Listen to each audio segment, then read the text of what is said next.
আসসালামু আলাইকুম। আশা করি সবাই ভালো আছেন। এখন ঘড়িতে বাজে 6টা, এখানে বাজে 6টা আর এখানে 6টা 6, মানে ওখানে 5 মিনিট কম বেশি আছে, মানে 6টা 1 বাজে 5 মিনিট কম বেশি আছে। বাসার থেকে বের হয়ে গেলাম ব্যাগপত্র গোছাইয়া। আমার সাথে মোট ঘাড় ব্যাগ সহ 3টা ব্যাগের মতো আছে, যেটা আমি একটা উপরে বাঁধছি, একটা সাইডে বাঁধছি আর একটা হলো ঘাড়ে। যাচ্ছি কুড়িগ্রামের উদ্দেশ্যে, রংপুর কুড়িগ্রাম ভ্রঙ্গামারি শেষ মাথায় বলতে পারেন, একবারে বর্ডারে। আল্লাহ জানে আমারে সুস্থভাবে নিয়ে যাই, আল্লাহর কাছে এই শুকরিয়া আদায় করি যাতে কোনো ঝামেলা না হয়। আমি বাসা থেকে বেশি দূর আসি নাই, আধা কিলোর মতো আইছি। আচ্ছা দাঁড়ান, মিটারটা একটু জিরো করে নিই, কারণ আমি অলরেডি 350 কিলোমিটার চালাইছি ঢাকার থেকে। এখন যে রংপুর যাব, যাতে আমার বুঝতে সুবিধা হয় যে আমি কত দূর আইলাম। জিরো করছি, 350 কিলো মনে থাকবে ইনশাল্লাহ, পরে আমরা তেলের একটা হিসাব করবো নি।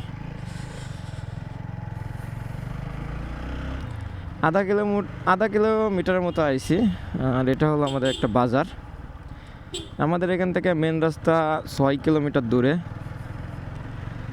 এখন যাব হলো দেলাবাড়ি বাজারে, ওটা হলো সবচেয়ে বড় বাজার।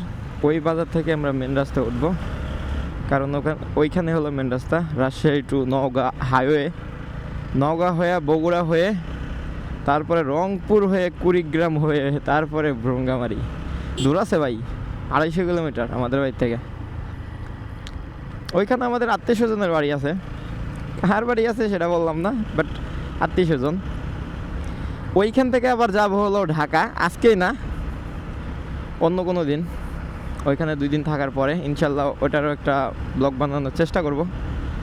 কারণ কোনো কিছু করতে হলে কোনো কিছু শিখতে হয় আগে। যদি রেগুলার চর্চা না করি তাহলে তো শিখতে পারবো না। ইনশাল্লাহ আপনাদের এই যে ভ্রমণ আমি কিভাবে করি সেটা জানানোর চেষ্টা করব। চলেন তাহলে আমরা মেন রাস্তা উঠে যাই। মেন রাস্তা উঠে যাওয়ার পরে আপনাদের সাথে কথা বলতেছি। যে বাজারের কথা একটু আগে বললাম, আর সামনে যে রাস্তা দেখতে পাচ্ছেন ওটা হলো নওগাঁ রাজশাহী হাইওয়ে। এটা হলো একটা সিঙ্গেল রাস্তা কিন্তু বাট ডাবল লেন, মানে ডাবল আসা যাওয়া করা হয়।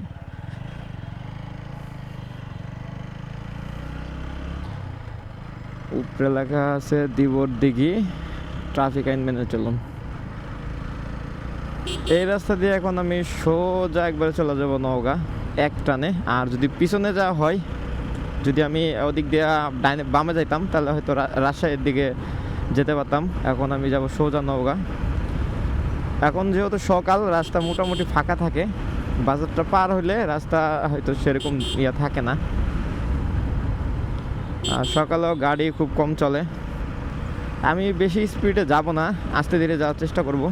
আপনার 6 কিলো 6.5 কিলো আইছি, দেখছেন? আমি বললাম না, তার মানে আমার বাসার থেকে এই পর্যন্ত 7 কিলো। আর কালকে আমি 1000 টাকা তেল ভরে নিয়েছিলাম এই দেলাবাড়ি বাজার পাম্পে থেকে, যাতে সকালে আমার ঝামেলা না হয়। পাম্পে যদি লোক না থাকে, যেহেতু গ্রাম সাইড, অনেক সময় এত সকালে লোক পাম্পে নাও থাকতে পারে। আর সামনে আছে হলো নওগাঁর বিখ্যাত সেই কুসুম্বা মসজিদ, যেটার ছোটোখাটো একটু ভিডিও আমার ইউটিউব চ্যানেল আছে, আপনারা চাইলে দেখে আসতে পারেন। হয়তো সেভাবে সাজা গুছে বলতে পারি নাই, চেষ্টা করবো এর পরবর্তীতে আসলে ছোটোখাটো ভিডিও আরেকটা বানানোর জন্যে। ওইটা ড্রোনের ফুটেজ আছে অল্প একটু। এই চলেন আমরা নওগাঁর দিকে যাই। এই অল্প স্পিডে থাকার চেষ্টা করব, 60 70 50 এর ভিতরে থাকার চেষ্টা করব। কারণ গত বছর তার আগের বছর এইখানে না, নওগাঁর দিকে, নওগাঁর যেতে ছোটোখাটো আমার সাথে একটা দুর্ঘটনা হয়েছিল। আল্লাহর রহমতে কোনো কিছু হয় নাই। তা চেষ্টা করব সব দিকে দেখে সাবধানে সহিত যাওয়ার। কারণ মোটরসাইকেলের অ্যাক্সিডেন্ট খুব মারাত্মক অ্যাক্সিডেন্ট। আল্লাহ যদি বাঁচায় রাখে আলহামদুলিল্লাহ, আর যদি না রাখে তাহলে উপরে চলে যাওয়া লাগে, এটা সবাই জানে। তারপরে মোটরসাইকেল সবাই চালায়, কারণ মোটরসাইকেল যারা চালায় তারা তো আর কোটিপতি না। আর মোটরসাইকেল থাকলেও বহুত সুবিধা আছে ভাই, অনেক সুবিধা আছে। আর এই রাস্তা দিয়ে আমি বেশ কয়েকবার যাওয়া আসা করছি, তাও তো মনে হয় 8-10 বার হবে মেবি যাওয়া আসা করছি। তো রাস্তা একই থাকে, চেঞ্জ হয় না কোনো কিছু। আল্লাহর রহমতে কোনো সমস্যা হবে না। এখানে এমন একটা মন্দির আছে, রঘুনাথ জিও মন্দির, হয়তো পাশে সামনে একটা রাস্তা আছে, রাস্তা দিয়ে পাশে। আর চলেন আপনাদের আমি একটু বাইরে থেকে দেখানোর চেষ্টা করি সেই নওগাঁর বিখ্যাত ঐতিহাসিক কুসুম্বা জামে মসজিদ। সেটা তো সামনেই, অল্প একটু গেলেই। তো অ্যাক্সিডেন্ট কীভাবে করছিলাম একটু বর্ণনা করি। ওই জায়গায় গেলে হয়তো চিনবো না, তারপর যদি চিনি আপনাদের দেখানোর চেষ্টা করব। অ্যাক্সিডেন্টটা হয়েছিল, আমার স্পিড ছিল আপনার এরকমই 60-65 এই রাস্তার মধ্যে। আমি মনে করি এটা এই রাস্তার জন্য নর্মাল, কারণ এই রাস্তার তো বাস চলে, তা ওইগুলো স্পিড থাকে 80। আবার অনেক জায়গায় সাইনবোর্ড দেখি 80-তে ওঠানোর জন্যে। ওই যে সামনে লেখা আছে বগুড়া কুসুম্বা মসজিদ, কুসুম্বা মসজিদ এইদিকে, বগুড়া সোজা।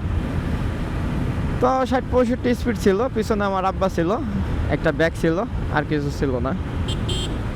যাচ্ছিলাম তো অনেকক্ষণ ধরে একটা বাসের পিছে যাচ্ছিলাম, বাসটা সাইড দিচ্ছিল না, তো আমারও দরকার ছিল না, আমিও আস্তে ধীরে যাচ্ছিলাম। এই যে দেখাইতে পারলাম না, এই সাইডে ছিল কুসুম্বা মসজিদ, এই সাইডে যাক আমি পার হয়ে গেছি। বাসের পিছে যাচ্ছিলাম, তো অনেকক্ষণ যাওয়ার পরে ওভারটেক করার একটু চেষ্টা করলাম যে একটু ওভারটেক করি।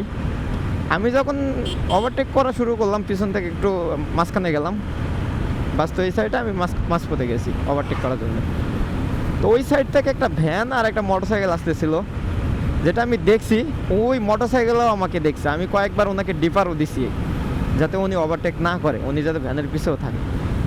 আমি যে বাসের মাঝখান পর্যন্ত গেছি, এটা হলো কয়েক সেকেন্ডের মধ্যে হয়েছে, 5-10 সেকেন্ডের মধ্যে আমি ডিপার দিয়ে টান দিছি। উনি তো কোনো ডিপার কোনো সিগন্যাল আমাকে কোনো কিছু দেয়নি, দিলে আমি স্লো করে বাসের পিছে চলে আসতাম। টান দেওয়ার পরে উনি কী করছে, ওই আসলে অ্যাক্সিডেন্ট হবে তো এই কারণে হয়তো ওনার মাথায় কোনো কিছু ঢুকে নাই, উনিও ঠাস করে ভ্যান ওভারটেক করার চেষ্টা করছে। আর আমিও বাসের মাঝখানে, উনিও আমার এই সাইডে আর ভ্যান ওই সাইডে। এত ছোট রাস্তার মধ্যে তো এতগুলা গাড়ি ধরবে না। ওনার হলো ওই সাইডে মহিলা ছিল ওনার পেছনে, আর ব্যাগটা ছিল হলো স্যালেঞ্জার পাইপে বান্ধা। আর স্যালেঞ্জার পাইপ তো এই সাইডে হয়, ওদিক থেকে আসলে স্যালেঞ্জার পাইপ এই সাইডে হয়।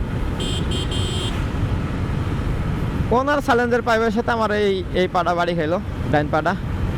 আস্তে করে, মানে আস্তে করে বললে ভুল হবে, এমন জোরে বাড়ি খাইছে ভাই, আমি কয়েক সেকেন্ডের জন্য মনে করছি আমার পা ভাঙ্গে গেছে।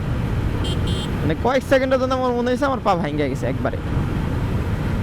আল্লাহর রহমতে আমি পড়ি নাই, আমার গাড়িরও কোনো ক্ষতি হয় নাই। এটাই আল্লাহর কাছে লাখ লাখ শুকরিয়া যে আমার গাড়ির এক ফোঁটা রঙও ওঠে নাই। জাস্ট খালি এই ইঞ্জিন গার্ড আছে সাইডে, ওই ইঞ্জিন গার্ডটা একটু বেঁকে গেছিলো, যেটা পা দিয়ে আমি আবার সোজা করছিলাম।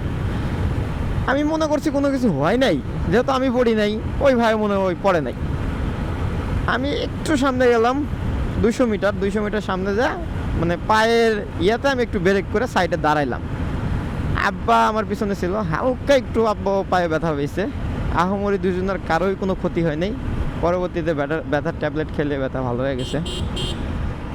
ব্রেক করে পিছে তাকায় দেখি ওই ভাই মনে করেন যে পড়ে, ভ্যান তো গেছে উল্টায়া, উনি হলো ভ্যানের সাথে বাড়ি খাইছে। আমার পায়ের সাথে বাড়ি খাওয়ার পরে, ওনার বাইক ছিল ডিসকভার, উনি হলো ভ্যানের সাথে বাড়ি খেয়ে একদম পড়ে রাস্তায় লেফট হয়ে গেছে।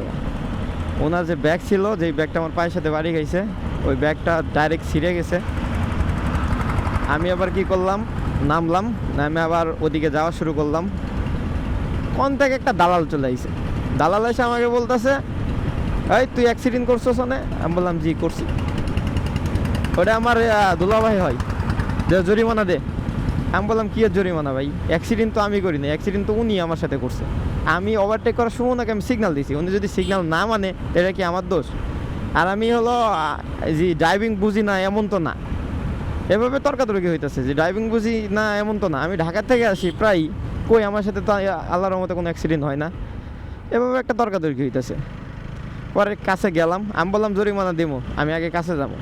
কাছে গেলাম, যাওয়ার পরে জিজ্ঞাসা করলাম ভাইয়ে কই, মানে ড্রাইভার ভাইয়ে কই। তো উনি হলো মাথায় পানি দেওয়ার জন্য একটা বাড়িতে নিয়ে গেছে, সাইডে একটা বাড়ি ছিল, কিছু লোকজন নিয়ে গেছে। আর হলো যে মহিলা ছিল, মহিলার নাক দিয়ে মুখ দিয়ে একটু রক্ত পড়তেছিল, যেটা দেখে আমার খুবই খারাপ লাগছে। বিশ্বাস করেন ভাই, মানে আমি ওইখানে থাকতাম যদি ঝামেলা না বাড়তো। অনেক লোক বলতেছে ভাই আপনি চলে যান, থেকে চলে যান, আমরা দেখতেছি। কারণ আমরা অ্যাক্সিডেন্ট দেখছি, আপনার কোনো দোষ নাই। ওই ভাই হলো, ওই ভ্যানালাও বলতেছে যে আপনার কোনো দোষ নাই, ওই ভাই আমার ওভারটেক করতেছিল, কিন্তু আপনি তো আগেই ওভারটেক শুরু করছেন, যে ভ্যানালা উল্টা গেছে। পরে আমি ওইখান থেকে চলে এলাম, একটা সিএনজি ডাক দিয়া ওই মহিলারে আর ওই পুরুষকে হাসপাতালে নেওয়ার মনে হয় ব্যবস্থা করছে। আসলে দেখা যাচ্ছে সামনে তো রোড। এই হলো অবস্থা ভাই, মানে সেই অ্যাক্সিডেন্টটা আমার জীবনে সবচেয়ে বড় অ্যাক্সিডেন্ট ছিল। আমি বাইক কিনছি প্রায় 3 বছর 4 বছরের কাছাকাছি, আল্লাহর রহমতে এই পর্যন্ত কোনো অ্যাক্সিডেন্ট করি নাই। অ্যান্ড সেদিন যে ওই অ্যাক্সিডেন্টটা আমার জীবনে সবচেয়ে বড় অ্যাক্সিডেন্ট ছিল। আমি মোটামুটি গাড়ি চালাই আপনার 10 বছরের কাছাকাছি, এই হলো সর্বোচ্চ ফার্স্ট ছিল। আর একটা অ্যাক্সিডেন্ট করছিলাম, যেটা আমি পড়ে যায় আমার হাত পা একটু ছিলে গেছিলো, সেটা হলো শুরুতে, মানে শিখতে শিখতে আর কি। এই হলো অবস্থা ভাই। অনেক কথা বললাম, হয়তো ভিডিও অনেক লং হবে, কষ্ট হলে একটু দেখে যান ভাই, কারণ নতুন তো, যদি আপনারা সাপোর্ট না করেন তাহলে তো আমি দাঁড়াইতে পারবো না। আপনাদের আমি চেষ্টা করবো আরও সুন্দর সুন্দর ভিডিও উপহার দেওয়ার জন্যে। ওকে, আমরা যাইতে থাকি ইনশাল্লাহ। দেখা যাক রংপুর কতক্ষণে পৌঁছাই, আপনাদেরকে জানাবো। এখন বাসা থেকে প্রায় 14.5 কিলোমিটার চলে এসেছি। এইখান থেকে নওগাঁ হলো আপনার 38 কিলোমিটার, মেবি 40 কিলোমিটার বগুড়া থেকে, সরি দোলাবাড়িয়া বাজার থেকে। আর বগুড়া ওইখান থেকে নওগাঁ 29 কিলোমিটার, ওইখানে লেখা আছে। আর বগুড়া ওইখান থেকে এরকমই আবার 40 কিলোমিটার। আর নওগাঁর ভিতর দিয়ে আমি ঢুকবো না, বাইপাস দিয়ে যাব। যদি নওগাঁ যাওয়ার আগে যে বাইপাস রাস্তাটা আপনাদের দেখানোর চেষ্টা করবো ইনশাল্লাহ।